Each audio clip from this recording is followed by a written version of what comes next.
أعوذ بالله من الشيطان الرجيم. بسم الله الرحمن الرحيم. قل أنبئكم بخير من ذلكم للذين اتقوا عند ربهم جنات تجري من تحتها الأنهار خالدين فيها وأزواج مطهرة ورضوان من الله والله بصير بالعباد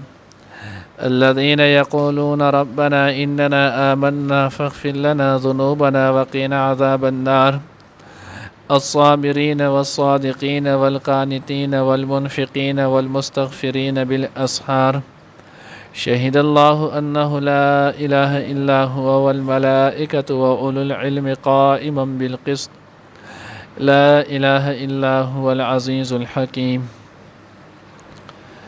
نانی درس کے بعد انشاءاللہ العزیز سورة آل عمران پارہ نمبر 3 رکوع نمبر 2 آیات نمبر 15 16 17 18 سلور آیاتونه انشاءاللہ العزیز ویلے کیږي. د نمخ کی آیات کې الله جل جلاله د دنیا شپږ نعمتونه ذکر کړل. من النساء والبنين والقناطير المقنطرة من الذهب والفضة والخيل المسمى والأنعام والحرث. شپږ نعمتونه د دنیا متعلق الله پاک ذکر کړل. د دې په محبت او دا کې خواهش کې اکثر عمومي طور خلق چې نو هغه بیا لاړ شي دومره حد پورې لاړ شي چې بیا د هغې کې نو بعضې کرته د الله رب العزت په ګرفت کې هم راشي. اوس دې آیات کې الله جل جلاله چې نو هغه د آخرت متعلق د دریو نعمتونو ذکر کړی دی. جنات پای کې بیا چې نو ازواج مطهره نمبر 3 ورضوان من الله تعالی او د الله د طرفه چې نو هغه رضامندیا. نو اوس په دې کې نو هغه د دنیا متعلق شپږ نعمتونه او آخرت متعلق درې نعمتونه ذکر کړی دي. نو ال د دنیا کې یو نعمت داول من النساء والبنین اولاد او زامن. نو چونکه زامن خلق د دې لپاره غواړي چې بیا ورسته د باندې جنو بډاواله راشي زوب پی راشي نو دې بیا کار کسب دې کې محتاج نو دې وجنه اولاد غواړي. نو په آخرت کې وجنه نو هغه د اولاد انسان باندې بدغه کیفیت راځي نه د باندې بنه بډاواله راځي نو په محتاج راځي نو په کمزوري راځي نو په بیماری راځي. نو دې وجنه د دې غټ نعمت نو الله رب العزت د آخرت متعلق ذکر ذکر ونکو. زم چې نو هغه بعضی حضرات وی چې د اکه الله پاک د دغه بنین د دې ذکر د دیو جن هم ورکو چې زامن د چا کم په دنیا کې د زامن بو سره الت په آخرت کې همي. دریم چې نو دا ترمذی جلد ثانی روایت راځي پای کې مفهوم دی چې په آخرت کې به اوسړی چې نو هغه لاول د دې خواهش کین اگر څنګه چې مونږ لاول وی ځکه دا خو انسان د مجبورۍ د وجې کې اول ته خو انسان باندې بدغه مجبوري کمزوري راځي نه او کچرته بالفرض و تقدیر دغه خواهش اظهار هم وکي نو الله جل جلاله بو الا پلک واقع سکندونو په حساب حمل بم وشي وضع حمل بم وشي او یو سات کې بلوي سړی شي چې نو هغه د 33 سال عمر به هم شي. نو کده خواهش کوي هم خصوص بالته دا خواهش کوي نه کچا و هم کو نو د قشانتی بکیږي. نو ځکه الله پاک دا غي ذکر ونه کو. دریم نعمت الت والقناطير المقنطره ډیر مال چې نو هغه نو مال ته هم انسان محتاجیږي د محتاجۍ په ځبانه غواړي. اخرت کې محتاج شته نه بلکې د پروډکټ کې جنې نو سر راځي اقټول بده ته میراږي ولکم ما تشتهيه الانفس استاذ لپاره بد دوی نو دوی لپاره په جنت کې هر هغه شی چې کم د دوی زړه غواړي زړه کې چې کم شی راځي اقه وډارک میلایږي. سلورم نعمت الته نو هغه من الذهب والفضه سرزر او سپینزر. نو چونکه په دې باندې خلق به کې دا نو خرڅي مخ کې بداسه کوي دا به چلے دی بیا ورسته وځ دا کم چې مونږه کرنسي نو دا نوټونه دا د دې زری متبادل دي کاغذ نو دا به باندې به خرڅېدل اغستل کېدل. نو آخرت کې سړی خرڅېدو اغستو دې ته محتاج به یې نه ځکه ته به هر شي په آخرت کې او بازار وي خو هغه بازار به صرف او صرف د حسن وي پای کې به اغستل خرڅېدل به نه ځکه د چې څه غواړي هغه ټول به ته د قشان ډایرک میلایږي بلا مشقت. والخیل المسومه او دا مسنه نو هغه په آخرت کې وي خو په آخرت کې د دې چې نو ذکر ونه کړل ځکه د دې سلوي نعمت نو البته په آخرت کې چې نو جنت کې به اسونه چې نو هغه به په ورځ د جمعې خلک به چې نو په خپل اسونو باندې خپل چې نو خپلوانو کړه دا غوي ملاقات او زیارت او دی لبسي ول انعام والحرث اولتي به چې نو پټي او مشقتونه دا خوشته نه د منګوي دا بدت د قشان ملایګ نو التی با انعام حرث سوري پټي چې نو هغه به د مشقت سوک نه کوي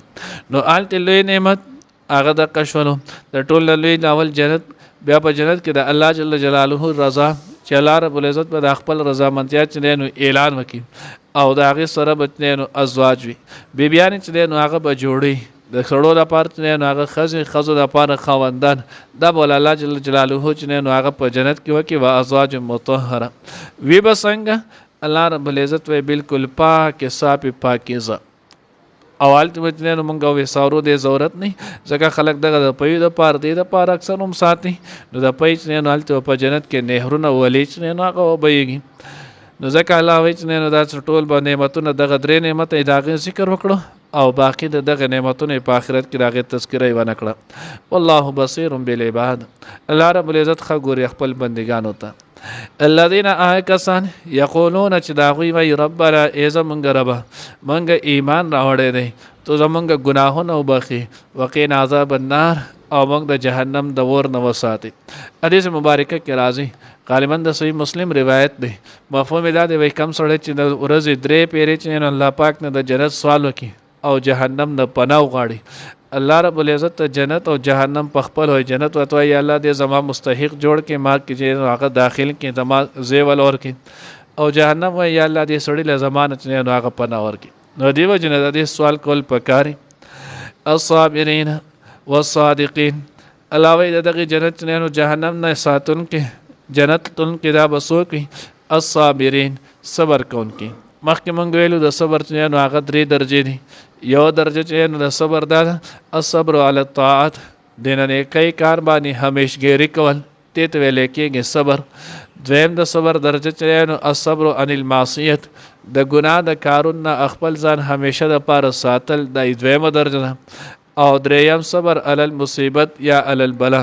تکالیف او مصیبتونو باندې نه هغه باندې صبر کول چې د الله رب العزت د طرف دی الله رب العزت نه جن د عافیت سوال پکول نو الصابرین هغه کسان چې کم صبر کوي والصادقین او رښتیا وایي کم سره چې رښتیا وایي د چې نو هغه د صدق د رښتیاو چې نو پابند وي حدیث مبارکه کې راځي حضور علیه الصلاۃ والسلام نو تاسو کړی شو اذا الله رسول آیا مسلمان چې نو بزدل کې دی شي نبی علیہ الصلوۃ والسلام او د ایمان د کمزوري په وخت کې بنده بزدل کېدی شي وی د الله رسول دراته وای مسلمان چې نو بخیل کېدی شي نبی علیہ الصلوۃ والسلام او مسلمان چې نو هغه د ایمان د کمزوري په وخت کې د بخیل هم کېدی شي ادارت وای د الله رسول مسلمان دروغجن کېدی شي نبی علیہ الصلوۃ والسلام نه مسلمان دروغجن نشي کېدی یعنی دروغ د دې غټ ګناه دی چې د ایمان منافی شیز دی الله پیغمبر وی چې نو مسلمان هغه دروغجن نشي کېدی او دویم د الله پیغمبر وی خیانت کون کې دا دروغجن چې نو هغه نشي کېدی اوس مونږ په خپل معاشره کې نو هغه سوچ وکړو نن مونږ دروغ ویلو ته او خیانت او فراډ کولو ته مهارت چې نو هغه وایو نو ځکه الله وی دا هغه کسانی والصادقین چې کم سمي رښتیا وایي والقانتین فرماندار د ټولو نو وړاندې تابعداري د الله ده بیا د الله پس جنو د الله د رسول نه دین اسلام بیا د خپل مور او پلار بیا د دغه درجه باندې چې څومره کسان دي د دې تابعداري نو چا کې چې تابعداري وي نو د جنت مستحقین والمنفقین خرچه کون کې خرچ کون کې نچره نو هغه الای کلمت الله د پر فی سبیل الله چې نو هغه خرچه کول صدقه کول والمستغفرین بالاسحار او معافی غوښتن کې په سحر په وخت کې مخکې مونږ حدیث مبارکه چې هغه نقل کړو الله پیغمبر فرمایي وای چې حضور الله جل جلاله چې نو قرب فجر سره سحر ته نږدې کېدو سره الله رب العزت ما یلیق بشانه چې نو هغه په دنیوي اسمان ته راځي او بیا دنیوي اسمان ته چې کله الله پاک راشي د الله طرفه اعلان کیږي آیا څوک چې دی نو ګناهونو بخانه غوښتونکی شته چې زه د هغه ګناهونه وبخم، څوک مفلس شته چې زه د هغه ته مالداري نصیب کم، څوک بیمار شته چې زه د هغه له صحت ورکم، څوک حاجتمند شته چې زه د هغه حاجت پوره کم. الله رب العزت د طرفه دغه اعلانونه چې دی نو هغه کېږي. څه ټایم کې کېږي؟ بالاسحار، چربانګ په ټایم کې. اوس دغه ټایم ولې قیمتي او معتبر دی؟ ځکه حدیث مبارکه کې راځي خوبونو کې هم دغه اصدق الرؤیا بالاسحار، چې رښتینې خوبونه زیات تر چې نو هغه سحر ته نږدې دی. نو په دې کې څو کارونه مېدې چې نو هغه هم په اعتدال ته راغلي وي.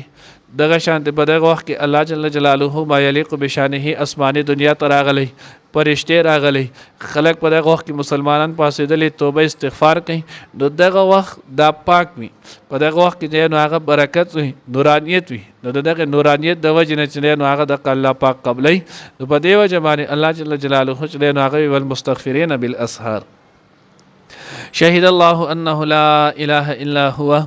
والملائکة واولو العلم قائما بالقسط. د متعلق نقل کړي دي وچ نه نو هغه د فضیلت متعلق د رسول الله صلی الله علیه وسلم چې کله مبعوث شو بیا د هغې نه وروسته مدینې منورې ته لاړو. نو یو دوه تنه یهود چې نو هغه مدینې ته رالل. نو کله چې دوی مدینې ته رالل نو په مدینه منوره کې دوی وکتل، نو د یو بل ته مخاطب شو چې دا خو هغه ځای ښکاري په کم کې چې تورات کې د دې صفت راغله او دې کې ځکه باخرنه پیغمبر به مبعوث کیږي. دې په دغه دورانیه دې کې چې نو هغه لګیاو. نو دوی د یو کس سره بیلاو شولو، دا نه تپوس وکوي او دلته یو پاک سړی بزرګ چې نو هغه د قشن راغله او دغه د خپل نبی کېدو چې نو دعوه کوي. ډیر د رسول الله صلی الله علیه وسلم ته چو قتل نبی رسول الله والسلام کې تمام نخې چې نو هغه د نبوت موجود وي. بیا دی یو سوال وکړنو او هغه سوال چې نو هغه داولو چې مونږ ته نو هغه آیات وخی چې کم په قران پاک کې د ټولو نه لوی شهادت کم ذکر راغلی دی، مونږ ته نو لوی شهادت نو هغه وایا. نو الله پیغمبر باندې دا آیات نازل شو، شهید الله انه لا اله الا هو والملائکة واولو العلم قائما بالقسط. نو دای چې څنګه نازل شو دای کسانو ایمان راوړلو. او زدی په ځایل کې نو هغه ایوب انصاری رضی الله تعالی عنہ روایت راغلی کلی هغه روایت کې راځي مفهوم دا دی وای کم سړی چې د پرز منځ نه اورستو ورستو یو پیرچنه نو آیت الکرسی وای، یو پیرچنه نو هغه د آیات وای، او دې سره یو پیرچنه نو سورۃ فاتحه وای، او یو پیر قل اللهم مالک الملک تؤتي الملك من تشاء بغیر حساب پورې چنه نو دا وای. نو کم سړی چې دا وای الله جل جلاله به داغه ټول ګناهونه چنه نو هغه معاف کړي. دغه چې سوره ګناهونه شوي دغه تمام ګناهونه به الله رب العزت نه هغه معاف کړي او یا حاجتونه به الله رب العزت دغه انسان چې نه پوره کړي. او پاغه کې د ټولو نه کم حاجت دار چې الله رب العزت به دغه انسان مغفرت چې نه هغه وکړي. او دا زمونږ د پاره د ټول نه لوی مونږ تخکاری. نو نور حاجتونه به سوره د انسان نه هغه الله ته معلوم دی. نو دا خپل معمول کې چې نه هغه راولي د کې دوره ټایم په نه لکه زیات نه زیات زما د اندازې متعلق 2 منټه په دی لګي، زیات نه زیات 2 منټه په لګي. یو پیرته نو سورۃ فاتحه یا آیت الکرسی شهید الله دا آیات نو هغه هو العزیز الحکیم پورې، او دغه سره قل اللهم مالک الملک دا چې نو بغیر حساب تک دا چې نو هغه خپل معمول کې راغلی. د فضایل چې نو هغه نورم ډیر شي فضایل ذکر شي دي، نو د په جبانه دا په خپل معمول کې راغلی آسان دي. نو الله رب العزت نو هغه شهید الله گواہی ورکړی د الله پاک انه لا اله الا هو، الله رب العزت نو هغه صرف د لایق د عبادت دی، د الله نه ما سوا څوک نشتی. والملائکه فرشته هم دغه خبره گواہی کوي، و اولو العلم او علما چې نو هغه هم. نو په اولو العلم کې د ټولو نه وړاندې درجه نو انبیاء علیهم الصلوات والسلام، دویم صحابه، دریم تابعین، څلورم تبع تابعین، بیا چې نو هغه فقهای امت، او بیا سوره چې هم علما دغه. نو ځکه لیکي ګویا دا چې نو هغه د علم په فضیلت کې د ټولو نه لوی آیات چې نو هغه دا دی لا اله الا هو العزیز الحکیم، نشته لایق د عبادت سوا دان العزیز چې هغه زبردست دی، الحکیم د حکمت خاوند دی. الله دې موږ ته صحیح په نصیب کړي. قل وای ورته پیغمبره او انبئکم آیا خبر در کړم ز تاسو ته بخیر په ډیر غوره من ذالکم د دغینه للذین دای خلق د پاره اتقوا که څوک چې ویریدل پرهیزګاری اختیار کړه ان د ربهم داغوی د رب سره جنات باغونه دي تجری چې بهیږي من تحتها الانهار لاندې داغې نه نهرونه خالدین فیها همیشه به پاغې کې و ازواج او بیان به مطهره پاکې من کل قذر د هرې ګندګۍ نه ورضوان او رضامندي من الله د الله د طرفه والله الله پاک بصیر خګور بالعباد بندگانو ته الذين کسان یقولون چې وای ربنا ای زمونږ رب اننا بشک مونږه آمنا ایمان راوړی دی فاغفر لنا پس وبخې مونږ ته ذنوبنا ګناهونه زمونږه وقینا او وساتې مونږ لره عذاب النار د اور د عذاب نه الصابرین صبر کون کے والصادقین اور رشتیا ویون کے والقانتین او فرمانداری کو تابعداری کون کے والمنفقین او خرچ کون کے والمستغفرین او معافی غختون کے بالاسحار پچرمان کے شہید اللہ گواہی ورکڑی اللہ انہو چنشتے لائق دی لا الہ چنشتے دی معبود الا ہوا سوا داغنا والملائکت و فرشتو و اولو العلم او علم خاوندانو قائما بالقسط چې قائم دی په انصاف باندې لا اله نشته بل معبود الا هو سوا دا غنا العزیز زبردست الحکیم د حکمت خاوند دی